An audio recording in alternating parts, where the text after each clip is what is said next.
What if your child could learn in a way that actually works for them, not just the way a traditional classroom says they should? That's the promise of K-12 powered schools. It's a tuition-free, accredited online public school that tailors learning to your students' strengths and interests, whether they're in kindergarten or 12th grade. Their certified teachers are trained specifically for online instruction and use interactive tools and hands on tech to keep kids engaged and growing. And the best part, you can make the switch anytime. There is no waiting for next year or next semester. If your kid needs a change, you can start right now and set them up for success. See why more than 3 million families have chosen K-12 to empower their students. Go to k12.com/NGM today and learn more. That's the letter K, the number 12.com/NGM. k12.com/NGM. Welcome to the No Guilt Mom podcast. I am your host, Joanne Crone, here with the brilliant Bree Tucker. Why, hello, buddy. How are you? You should tell them what day we're recording this on. We are recording it on Halloween. It is a crazy Halloween, too, as we'll get into with our guest. Like, she's had some Halloween mishaps as well.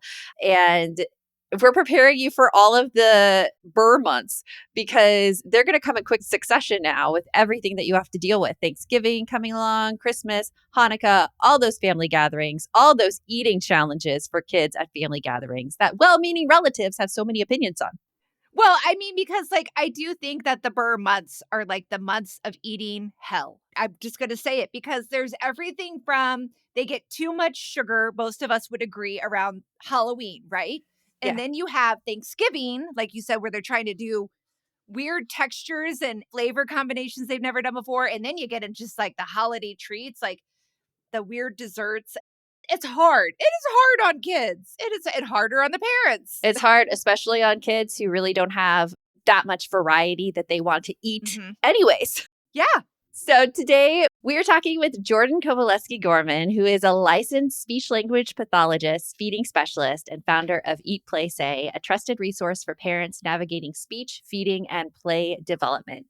With nearly a decade of clinical experience, she leads a team of pediatric experts serving over 700,000 families worldwide through playbooks, handbooks, and consultations. As a mom of two, she created Eat Play Say to give parents clear, expert-backed answers without the endless Google searches. And today we are tackling all those eating challenges over the holidays with her. So let's get on with the show. Hey, Jordyn, it is good to have you with us on the podcast and all of the work that you have done getting here today. I mean, we're talking about Halloween mishaps. You have had your Halloween mishaps this morning. Oh, yes, I have. I'm so glad to officially be here, to have power, to have Wi-Fi, to have connected. Yes. Oh my gosh, you have to tell everyone everything you went through this morning to get here. Yeah. Oh my gosh. So I live in a small town where unfortunately we frequently lose power, and today was one of those days. And it's one of those things where we lose power for like half a day, sometimes multiple days. So I was frantically calling every public library, every place I thought they could have a small back room for me to sit. It took about an hour and a half, but I finally found a cute little coffee shop with amazing little flower decor. Yeah, and Nice you have a great view ambiance. behind you. Yeah. I know. The lighting is fantastic. The internet is strong. And you got to do something you haven't done in years today. Yes, I had a meal all by myself. I got to choose exactly what I wanted to eat, not making sure that my kids would actually like it too. And I sat in silence, at complete silence, and ate it. And it was glorious. Isn't that amazing when you get that? It's like you don't even realize what you've been missing this whole time you've had kids is that silence. I know. Yeah. I felt like out of body. I'm like, who am I? Who is this person? At this brewery of all places. Eating. Now you have a secret you know about. Don't share that with your husband or anybody else. And anybody listening, we don't know where Jordyn was today. We don't know. It's interesting talking about kids and their food preferences and everything, because you said that you got to eat a meal where you didn't have to decide if it would be palatable for your kids or not. And you are saying this as a mom you have toddlers right now, correct? Mm-hmm. Toddler. Yep, I have a 4 and a 2-year-old and then one on the way. Oh, that's the hardest time, I think, those ages, right? Because they can get really picky, and you have all the thoughts on Is this going to be a permanent thing?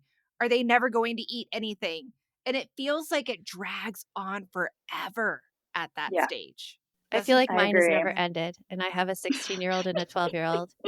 But I I feel mean, ya. it's not a bad thing, and I don't wanna say that to anybody out there to scare them. It's just Mhm. kind of realigning your kind of parenting journey and expectations because, for example, my 16-year-old was looking to pack her lunch this morning, and she's like, "I am all out of Uncrustables and Go-Go Squeezes, and this is all I eat." And I'm like, "Child." And it's not, like, for any lack of giving her more variety or like as the pediatrician was like, give more vegetables, give more this, give more that. Some Yeah. kids just have food preferences and texture issues. And what do you see, Jordyn, when you work with families and you work with kids with these food preferences and issues and challenges? Yeah, I think it's important to define food preference versus like food problem, right? So we all have preferences. I'm never going to touch cottage cheese no matter how hard you push it, what fruit you pair it with. It's never going to happen. That's me But with do I, melons. I gotcha. right? And that's fine because I can get calcium, I can get vitamin D and other things from other foods. Yeah. So I think parents sometimes get hung up on like, oh my gosh, they have a preference.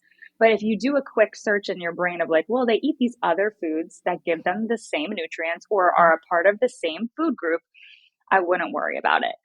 So hopefully that takes some pressure off from parents of like, okay, it's fine if they don't like to drink milk, but they like to eat dairy foods. It's okay if Mhm. they don't like broccoli, but they like peppers. It's okay if they don't like carrots, but they like other orange fruits or vegetables. So I think that's something that we need to recognize too. It's okay to have those preferences. Yeah, and you say, like, if they like this, but they like that, like, getting the nutrients in. What about if you, because I had to do this, like, supplement with a multivitamin. Is that an okay thing to do for parents if they're having, like, trouble getting nutritious foods into kids? Yeah, I mean, multivitamins are definitely helpful. The goal is to always maybe depend on that short term and want to try to use it as you can try to get other foods in. So if you're having trouble with iron, supplement with iron until you can get your little one hooked on chickpeas, sweet potatoes, maybe more meat sources. If your little one's not liking calcium, try to work on those other foods that have calcium and use that multivitamin. But it's a tool, it's there for you. It's only going to give a little bit more of what they're missing. So, That's really interesting that you brought that up because I feel like when your kids are younger, it feels like you just said, if they're not eating a variety of things, like the goldfish crackers and chicken nugget phase is never going to end. So when they're younger, and I'm going to say like probably under first grade is where I had like the most food preferences, like baby or toddlerhood through first grade. What are some of those red flags that you can like start looking for to know that you're going to need to put a little bit more effort into this, or you're going to need to like try to look for some extra support? yeah, so sensory responses are definitely the most noticeable. I wouldn't call them necessarily red flags, but things that parents can really notice. Like if their kids are like, I don't want to touch this at all. So think of the senses, right? Smell, taste, touch, feel. If they don't like getting their hands dirty, they don't want to touch it. They're looking at a food and like, no, like I'm not going to do it. Those are indicators that that child needs a little bit more time of warming up to those foods that you're seeing those sensory responses to. And luckily, the fix for that to work on that is actually very simple. It's getting your little one in the kitchen and around those foods with zero pressure to actually eat them.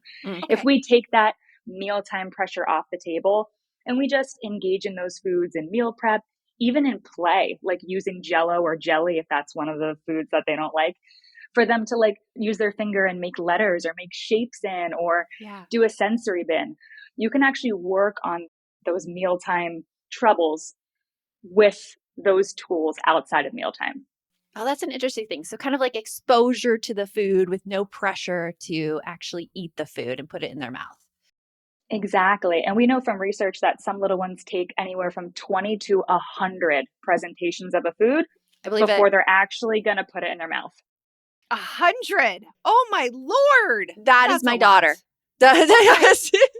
Okay.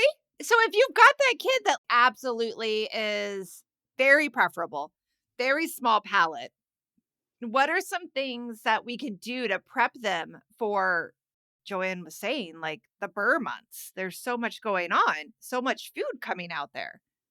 Yeah, and there's a whole other social aspect of that too. You're in a different house usually. You're around a lot of people. It's loud. There's a lot of smells. There's a lot of other Mhm. things going on that actually impact the meal. So if parents are going to someone else's house or participating in Thanksgiving or a holiday meal, just try to remember it's one meal. It doesn't really matter how they perform at that meal. If they only eat the dessert or they only eat the breads, it's not a big deal because you're going to work on the other nutrients that they are missing, or you're going to offer their regular foods in just a few hours.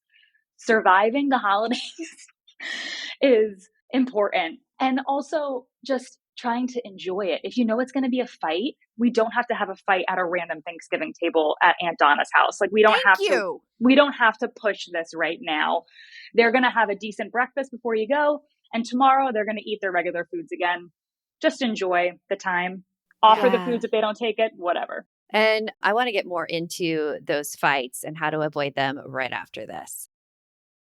Okay, is it just me or does the holiday prep hit so hard every year? Oh my God, it is not just you. One minute I am lighting one of my pumpkin spice candles, and then the next it's do we even have enough chairs for my famous ugly sweater party? Yeah, I was literally scrolling Wayfair last night and thinking the exact same thing. And they've got Black Friday deals already, up to 70% off. That's amazing. I have been eyeing this incredibly gorgeous dining room table that could actually fit everybody. No more lugging up the folding chairs. And I saw these velvet throw pillows that made me want to redecorate the living room immediately. I love that. I'm all about the cozy stuff, honestly, like the warm blankets and the sheets and the like holiday sparkle you could put everywhere and cookware. Oh my gosh, I'm in love with all the cookware. It's like Wayfair reads my mind. Exactly. So don't miss out on the early Black Friday deals. Head to wayfair.com now to shop Wayfair's Black Friday deals for up to 70% off. That's WAYFAIR.com. Sale ends December 7th.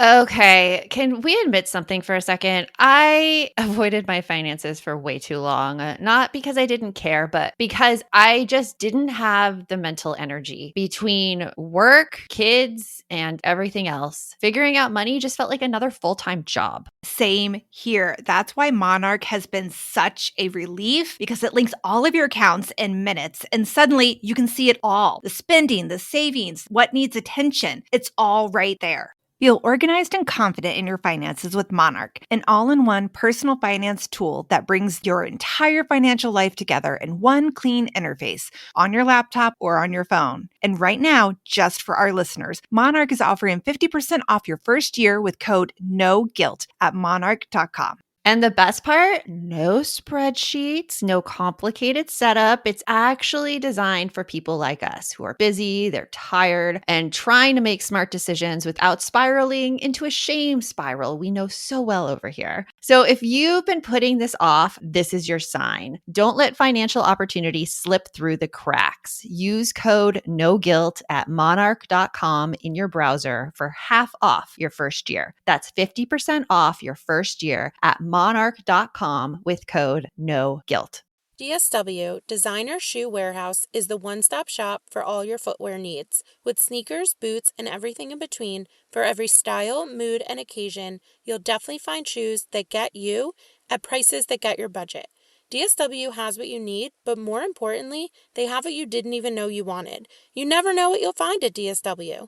Find the shoes that get you at prices that get your budget at DSW stores or DSW.com.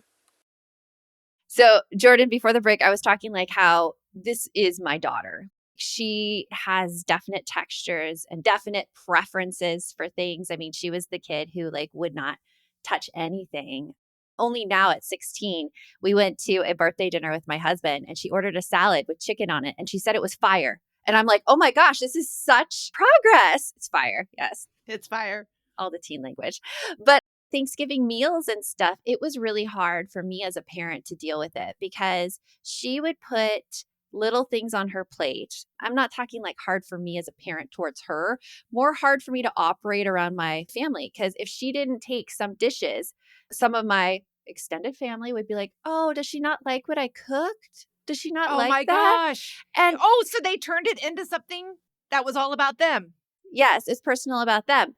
Dealing with that as a parent, wanting to be there for your kid, how can you encourage your kids food wise when they're overhearing things like that? It's really hard when you're a parent going to these things because you never know what someone else is going to say. Mhm. Right. And it's like you could prep your little one or yourself as much as possible, but you don't know what Aunt Donna, going back to her, is going to say about the casserole. What I tell parents to say when they're talking about foods, especially new foods, is to describe them in very neutral ways. So stuffing, you can talk about the color that it is, that it's lumpy, what else it kind of looks like, what it smells like, but there's no positive or negative. They can choose to put it on their plate or not. Cranberry sauce, for example, which everyone loves, especially the older generation. Have some cranberry sauce. I am not a cranberry sauce fan. Nope. I'm like, I love it. do you Love it eat all. this any other time of the year? It's Love it. too tart for me. It's not sweet enough. Mix it with some turkey. Oh, guys.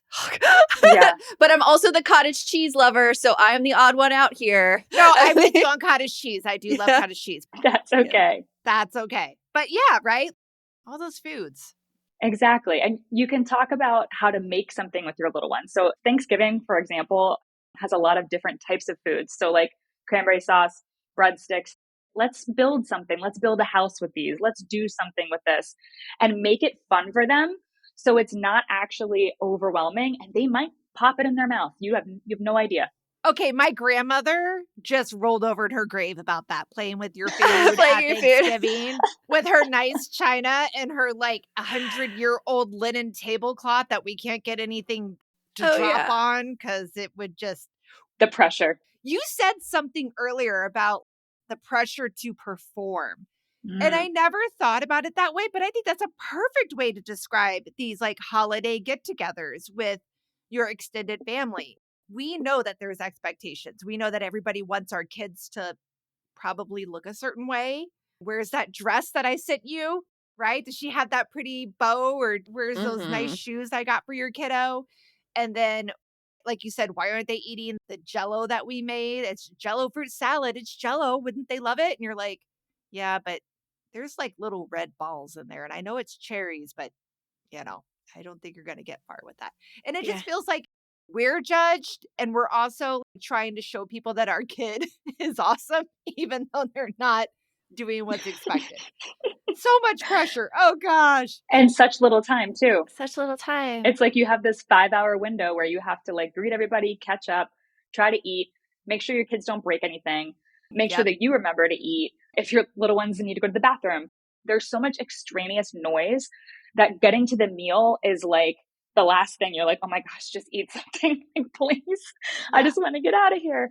So I really feel for parents. That goes with like another parenting fear. I have this person in my life who I will not name. She's very afraid that if her kids do not eat at the meal, they will be hungry later and then they will go into a tantrum and be inconsolable. So, like, this fear drives her to say stuff at meals, such as, oh, you better eat that or your stuffy's going to die. Or, I mean, I know it's bad. Oh my gosh. That's why they will not be named. And Jordan's just Oh my looking at me God. like eyes wide.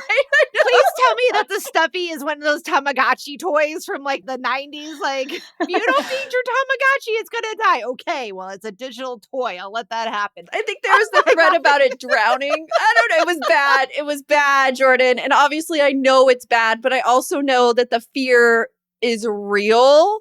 She thinks she's doing what's best for the future, right? Yeah, she thinks she's doing what's best for the future, regardless of how it's going right now. So, like, what would you say to like kind of dampen that fear a little bit? If kids don't eat enough at the meal, that they're going to be hungry later and have a tantrum and whatever.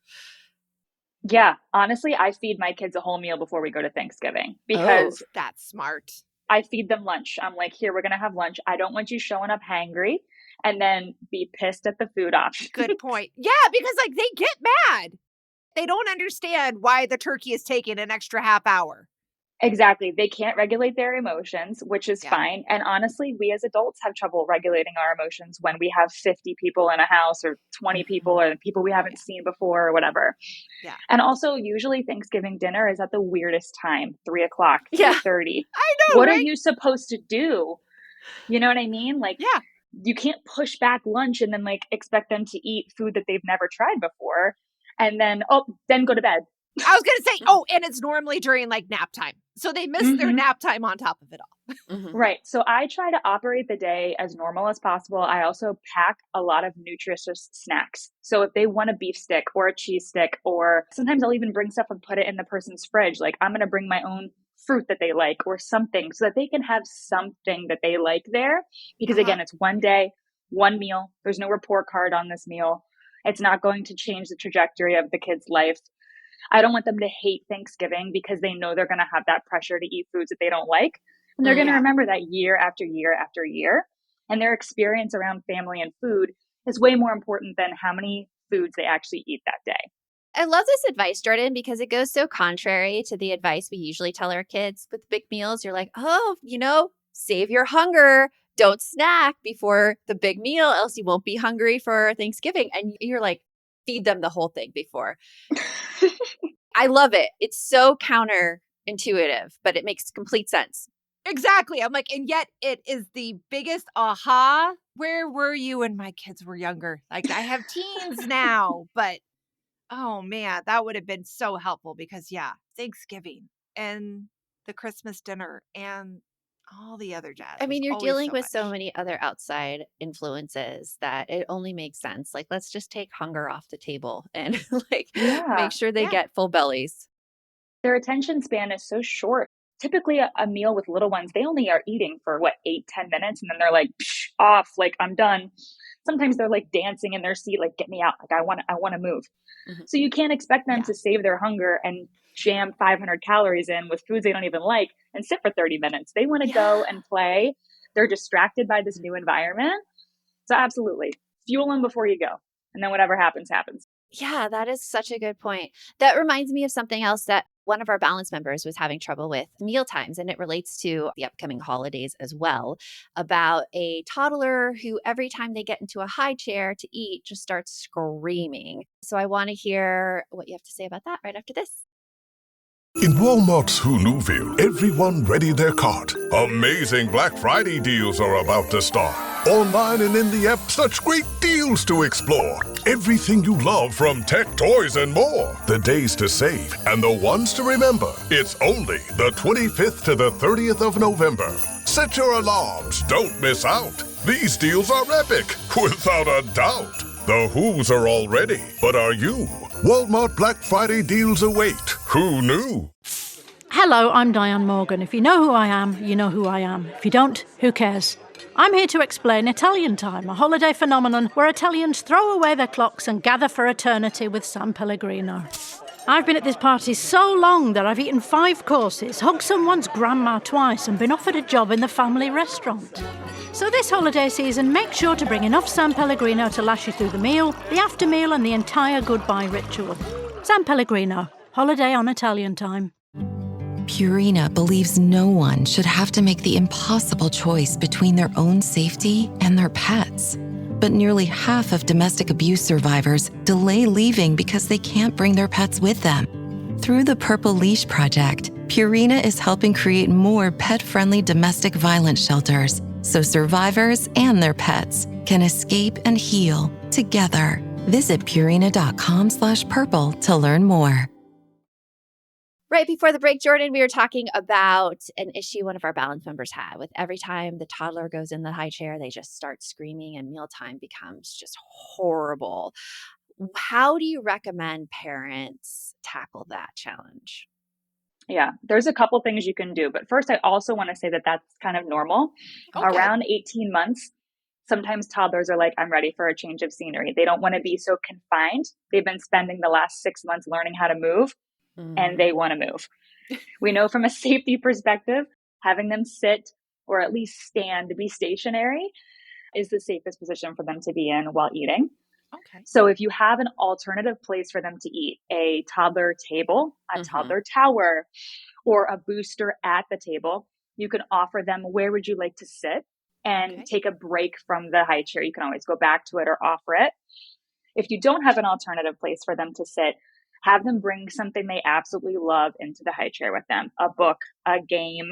Have them pick the first thing they're going to eat, even if it's a fruit or something, a snacky, to get them to enjoy being back in the high chair.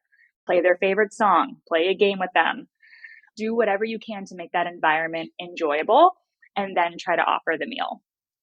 I forgot, as soon as you said toddler table, I'm like, yes, we had a toddler table when my kids were younger, and they used to eat there all the time. And that was the only place actually my son would eat because he had control over it and could choose when he sat down. And we had to Aw. keep the dogs away. But Yeah, I know, right? Like, you got big dogs, man. They're just like, a kid's perfect height. table. It's like, oh, it's brought up to my mouth level. Awesome. Exactly. All the easier to steal from. We have a little tent that sometimes we have a picnic and sit on the floor, which is great. Even just putting out a blanket in the middle of the floor. I think parents get so concerned of like, every meal has to be at the table. I have to teach them to eat at the table. You don't have to have every single meal in a high chair at a table. You also want to raise a flexible eater that can eat everywhere, can participate in meals when the environment is different. So as long as you're offering meals at a table on occasion, or at least a few times a week, you're doing what you can to get them acclimated to eating at a table. So like just trying it, a lot like you said with food preferences. It's like just exposing them to it without any pressure to see how they do at it. Exactly. Toddlers and little ones want everything to be fun. So unfortunately, we as parents have to try so hard to make everything so fun, which is exhausting. It is Especially exhausting. at 5:30 at night. I get it, at dinner time. But thinking of how to make things fun is usually the path of least resistance to get them to do what you need them to do. Yeah. What are some other ways that parents can make things fun for mealtime? Yeah, one of the things I've been doing recently, because, I have a 2-year-old that's very, no, I don't want that. Using kid chopsticks, using serving spoons or like tablespoon, half tablespoon measurement spoons to eat. She thinks it's so cool, so fun to stack them all up and then try to eat from them. Using toothpicks, like little fondue type little picks to eat, changing the utensils, changing the plate. They had like at the dollar spot at Target, Halloween little placemat, like glow in the dark ones. So I'd start in the kitchen with like the lights down low and she could see what was glowing and then her food would go on top. Thought it was hilarious. These little teeny tiny changes sometimes can completely change the whole dynamic of the meal. Those are fun little things and really Yeah. easy to implement too. Like all those things you're mentioning, I'm like, I have that. I have that in my kitchen. I could totally use that. Yeah. I remember one of the ones that my kids still talk about, and they are 18 and 17 now. They still talk about finger food night. And we would put a picnic blanket out in the middle of the living room, and I made nothing but food they could eat with their fingers. And they thought it was so fun. And Joanne, you're going to die. I actually got Audrey to eat egg rolls. Oh, wow. Because she was all like, wow, what's this? And I'm like, it's like a little burrito. Granted, she wasn't a huge fan, but she did eat them. She was like, not my favorite. Then I had like 4 or 5 different dipping sauces too. Dipping sauces saved my ability to get my kids to eat vegetables. Amen. My daughter would only eat, right? And it changed. Like her favorite vegetable was carrots. At first, it was that they had to be in peanut butter. Then she got tired of peanut butter and they had to be in ranch. Now she's tired of ranch and it has to be in the Chick-fil-A sauce. Chick-fil-A. I was going to mention Chick-fil-A sauce. My gosh, that stuff has crack in it or something. I don't know. like it has the power to get kids to eat like everything. At least my son. I think the power of sauces and like you were saying, Jordyn, maybe a combination of like you just said, giving them more power to make those decisions is awesome. So my question is, if you're listening to all of this and your kid is any age, my oldest went from being pretty restrictive when he was little to he will eat anything now. He'll be like, sushi?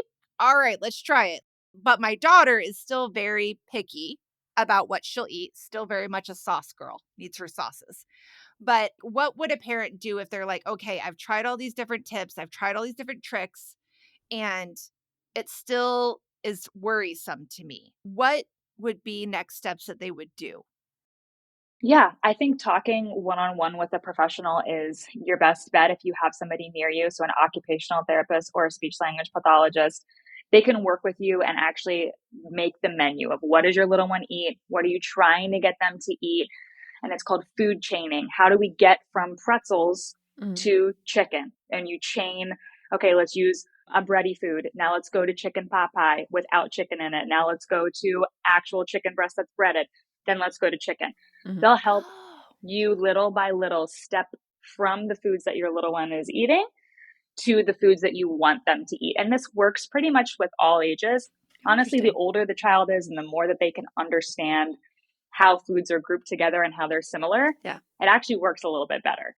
If your 10-year-old is only eating 10 foods, and there is something that you can do about it. It's not like it's too late. Okay, there's no point where you're like, well, you're a creep now. Sorry. They No, passed 10 years and 6 months. You're out of luck. But even that, like, I think something that may be like good to know for parents, just having a kid who's a picky eater, is that it doesn't have to be all your responsibility either. Kids learn a lot from their peers. One thing that is getting my daughter to branch out is like she will go out with her friends and they're like, why are you only eating pizza? Like, and they will counter that with her so that now, as a 16-year-old, she is branching out and eating more options than when she was younger. So just know, like, if your kids aren't eating the things they need to eat, it's not all on you. It will also take care of itself with peers. That makes love me that. think about that. Yeah, right? Because like my kids would eat really good at daycare, but just Yeah. not at home. And I was always like, I guess I suck at making food. And I would No, ask, No. no. right? And I would ask the childcare, how do you make the carrots and peas that she eats? And they're like, we open a can and we put it in a pot. Like, Yeah. it's nothing fancy. And yet she would eat all of her stuff at daycare, but come home and demand nothing but chicken nuggets and goldfish crackers. And I guess I always just thought it was my failure because she would eat at other places. Oh my gosh, I have the evilest plan for tonight. So people are coming over tonight, adults and kids, and I am making one of my favorite dishes in the world, Jordyn, pumpkin enchiladas. They Oh, are they are so good. so Ooh. good. They are so good. My son, though, refuses to eat them. So, knowing his friends are coming over, I will be offering pumpkin enchiladas to his friends. And usually they're pretty adventurous and they will eat anything. And then he might enjoy it more. It helped with pizza roll ups. He wouldn't eat pizza roll ups. And then his friend Seth came over for dinner and Seth was like devouring all the pizza roll ups. And here I am going, like, yes. Like, because you do feel it's you, but it's Yeah. not you. It's not you. It's kind of the relationship your kids just have with food, and seeing peers eat them helps. Yeah. And there's a science to that. Peer modeling is 100% a thing and it works Mhm. with food. So you're a little feeding specialist over there, Joanne. Look at The that. evil feeding specialist. No, Yeah. well, Jordyn, this has been amazing. So many tips taken away, even tips that I might use on my teens as well. We like to ask everybody who comes on the podcast, what is something right now that you are looking forward to? Oh, this is a good question. Honestly, am looking forward to the holidays because I have that seasoned mom confidence that I didn't have with my first. Mm. When you go into a holiday and you're like, I don't give a bleep about what anybody has to say because I feel confident in my choices as a parent. And I remember being on my first Thanksgiving as a first time mom, being a wreck. And now I actually look forward to the holidays because I've been able to pep talk myself, believe in what I'm doing. And I just hope that all other parents out there can give themselves a mirror pep talk before they go into the holidays and say, I got this. What happens today is not a representation of my family as a whole. It is one day. I'm going to walk away with happy memories. I'm going to get in the picture. I'm going to get in the picture for proof of mom. Yeah. And I am going to have a good time and not care what anybody else thinks. I love that. So that's what I'm looking forward to. And you know what I want to do a shout out to? If Jordyn, who is a feeding therapist, she is a licensed speech language pathologist, feeding specialist, can get intimidated with mealtime, then anybody can, and it's not you. So I'm just going to say that. That Absolutely. makes me feel a little better. So, Jordyn, where can parents get more information to help them through these picky eating phases of their kids? Sure. So you can follow us on Instagram at @EatPlaySay, and you can head to our website. We actually have a picky eating freebie for preventing picky eating for Oh, babies yes. and navigating picky eating for toddlers and above. That's eatplaysay.com/picky-eating.